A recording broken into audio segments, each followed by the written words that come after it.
on se retrouve pour une nouvelle présentation des dernières acquisitions en BD adulte cette fois-ci. On commence avec Radium Girls de Si, qui est une BD parue en 2020 chez Glénat dans la collection Karma.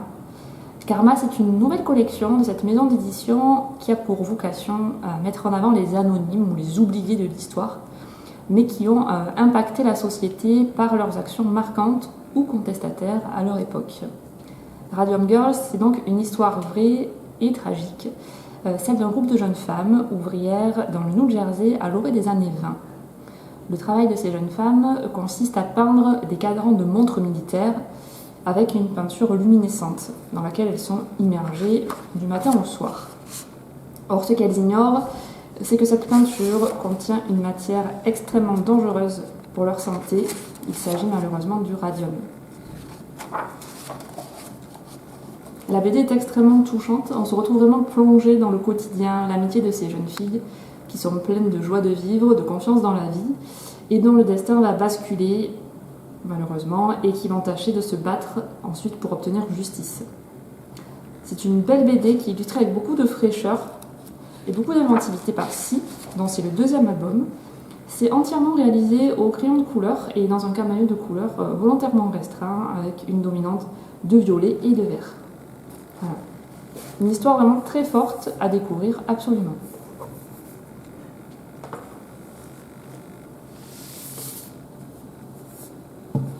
Toujours dans la collection Karma de Glénat, un portrait de femme exceptionnelle avec Nelly Bly dans l'antre de la folie, scénarisé par Virginie Aulagnier et dessiné par Carole Morel.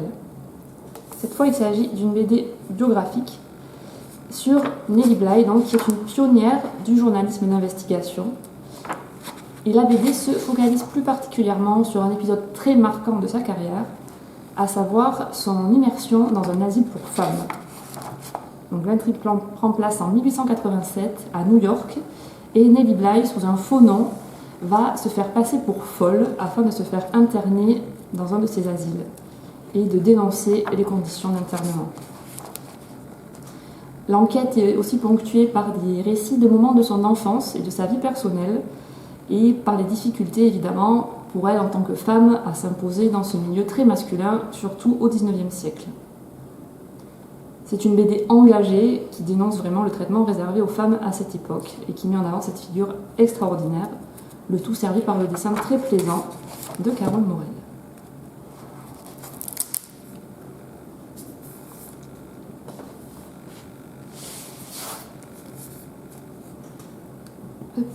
Ensuite, Ne m'oublie pas, de Alix Garin, paru chez Le Lombard.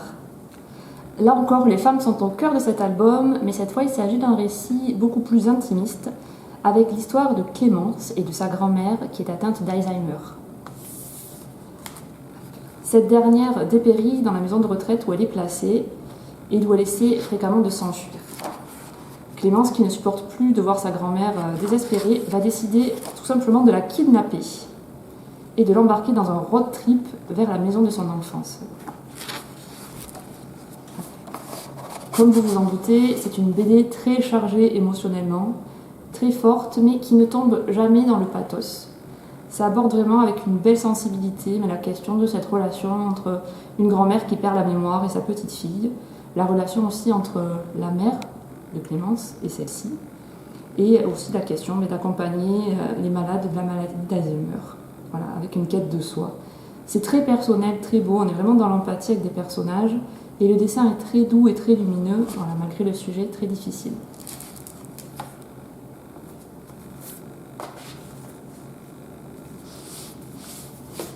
Dans un registre totalement différent, vous en avez peut-être entendu parler, La Bête de Zidrou et Franck P, qui est paru chez Dupuis en 2020. En fait, c'est tout simplement un hommage et surtout une réinterprétation du célèbre Marsupilami de Franquin, dans un registre qui est, comme vous pouvez le voir, beaucoup plus réaliste, mais aussi plus sombre, donc assez éloigné de la BD originale. L'intrigue prend place en Belgique dans les années 50. Le Marsupilami a été capturé par des trafiquants d'animaux exotiques et débarque au port d'Anvers, duquel il va réussir à s'enfuir. Et il va rencontrer un petit garçon appelé François, dont le quotidien est loin d'être rose, et qui va tout simplement le recueillir.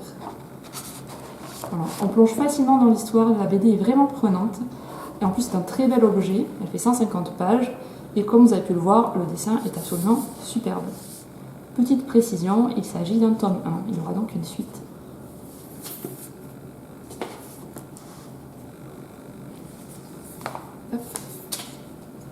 Tome d'une série également que les plus bénéphiles d'entre vous devraient facilement identifier. Il s'agit de nouvel épisode de la série Les Ogres-Dieux, par Hubert, le regretté Hubert, et Gatignolles, paru chez Soleil Métamorphose et qui s'appelle Première Née. Donc on est toujours dans l'univers des Ogres-Dieux, ces géants sanguinaires qui règnent dans les humains, toujours dans un univers assez gothique, et cette fois on remonte aux origines de la saga, en faisant la rencontre de la première de la lignée, qui s'appelle Bragante. Donc, la première année. On retrouve avec plaisir le talent de conteur de Hubert et le dessin toujours grandiose, et tout en noir et blanc, de Bertrand Gatignolles. À la médiathèque, on est assez fan de cette saga et de ce brillant duo, dont vous pouvez retrouver l'ensemble des tomes en rayon.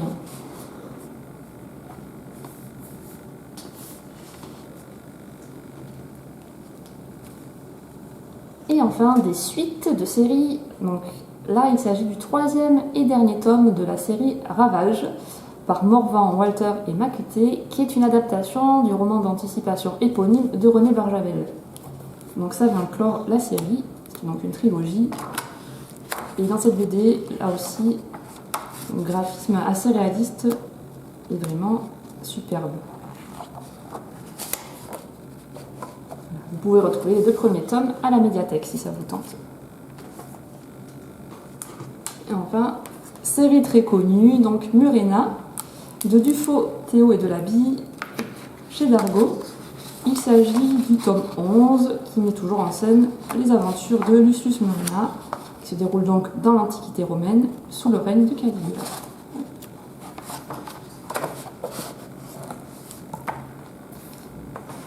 Donc ces BD sont disponibles à la médiathèque. Comme vous pouvez le voir, il y en a pour tous les goûts et dans tous les styles graphiques. Donc n'hésitez pas à les réserver ou à venir les découvrir directement en rayon à la médiathèque. A bientôt pour de nouvelles découvertes.